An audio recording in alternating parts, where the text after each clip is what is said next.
Tonight, Matthew, we are going to be making baked avocado and crab with cheese sauce. So for the cheese sauce, we're going to need, we don't need a lot of sauce. So it's 15 grams of butter, 15 grams of flour, about 40 grams worth of cheddar, and 200 mils of milk.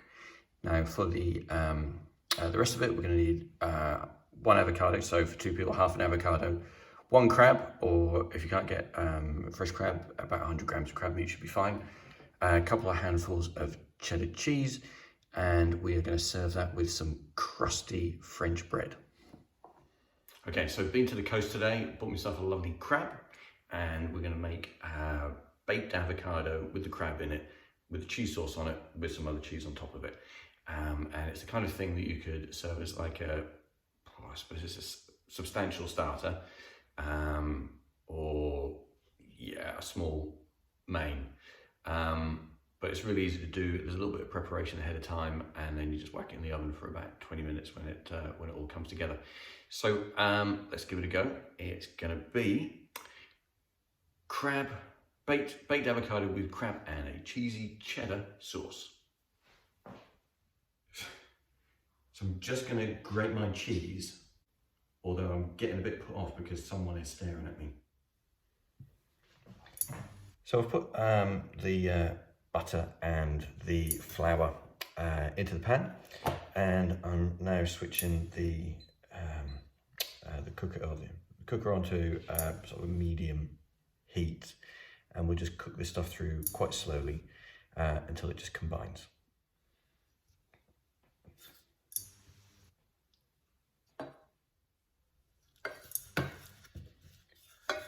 Just put a very low heat on, and it's starting to melt, and you want to get this combined into, I guess like a roux or something.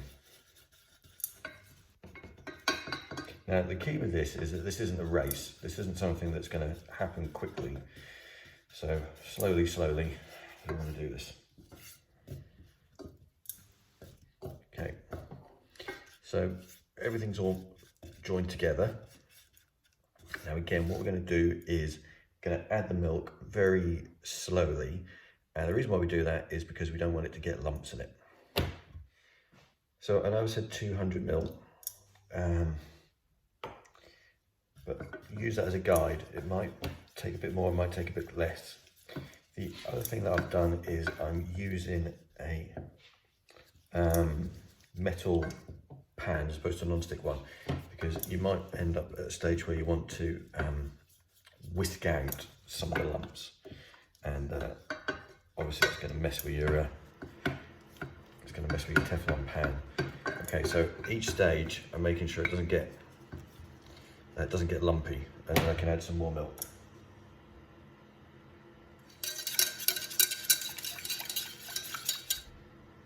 If you feel it catching on the pan, just take it off. The thing we don't want is for this to burn. Okay, so we're going to put our cheese in, and again, let's just do this one bit at a time, not too quick, because we don't want it to get too thick. So let's just run a little bit in there. Okay.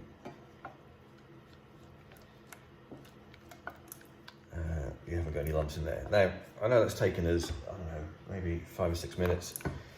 And looks like it's a lot of faff, but to be honest with you, it's not that hard to do. You just got to be careful with it. There's a couple of rules. Just make sure you've got the same amount of flour as you've got butter.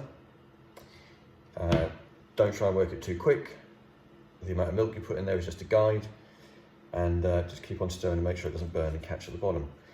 And now what we can do is just let that cool down, and then we'll go on to the next phase. So the other thing I should say is that when you are leaving this to cool, that what you should do is put a cover on it, and that should hopefully stop it from getting a thick skin on it when it cools down.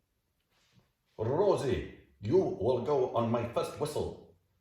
Cheese, you will go on my second whistle. Yes!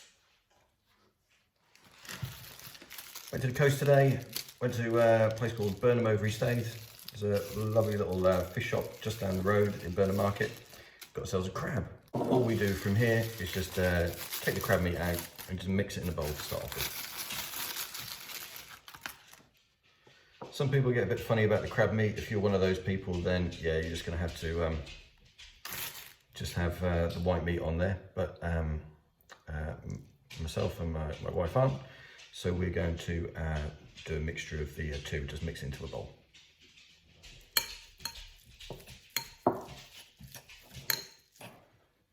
Okay, so what kind of cheeky little number can we have with this? Well, I'm going for a Planalto Dura. Now, this is a Portuguese wine.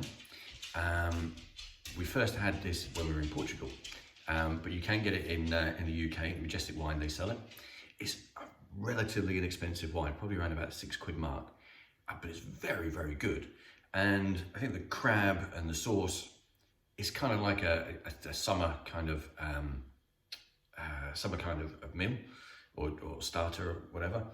And this is a kind of holiday drink, and the two go together. Oh. All right, so we've fast forwarded to, our guests are about to arrive. I have just started putting a bit of heat through the cheesy sauce we made earlier. And now I am just going to prep our avocado, which is very easy to do.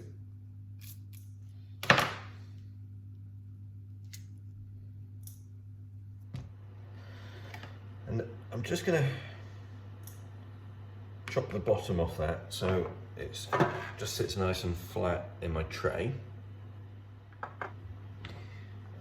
I'll just put a bit more heat through it, because what will happen is as it gets colder, it might just stiffen up a little bit. So it's just enough heat on there just to get it all runny again. So once again, low heat. Okay, so we have our 2 avocados. Do is evenly distribute the avocado, the crab meat into the avocado.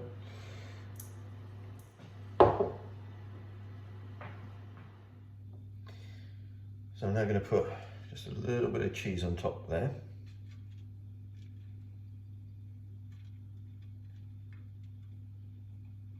And then I'm going to get my cheese sauce. I'm going to cover.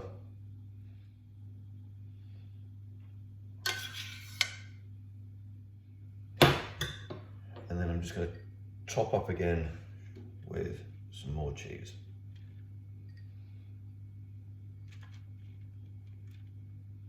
And then I'll put that in the oven for about, I don't know, about 180, something around about that, for about 15 or 20 minutes. Check it after 10. Should be okay after 15. Definitely okay after 20. And we will serve that up with a French stick. I'm going to just put a little bit of heat through the French stick as well, and that's going to be amazing. Ta-da!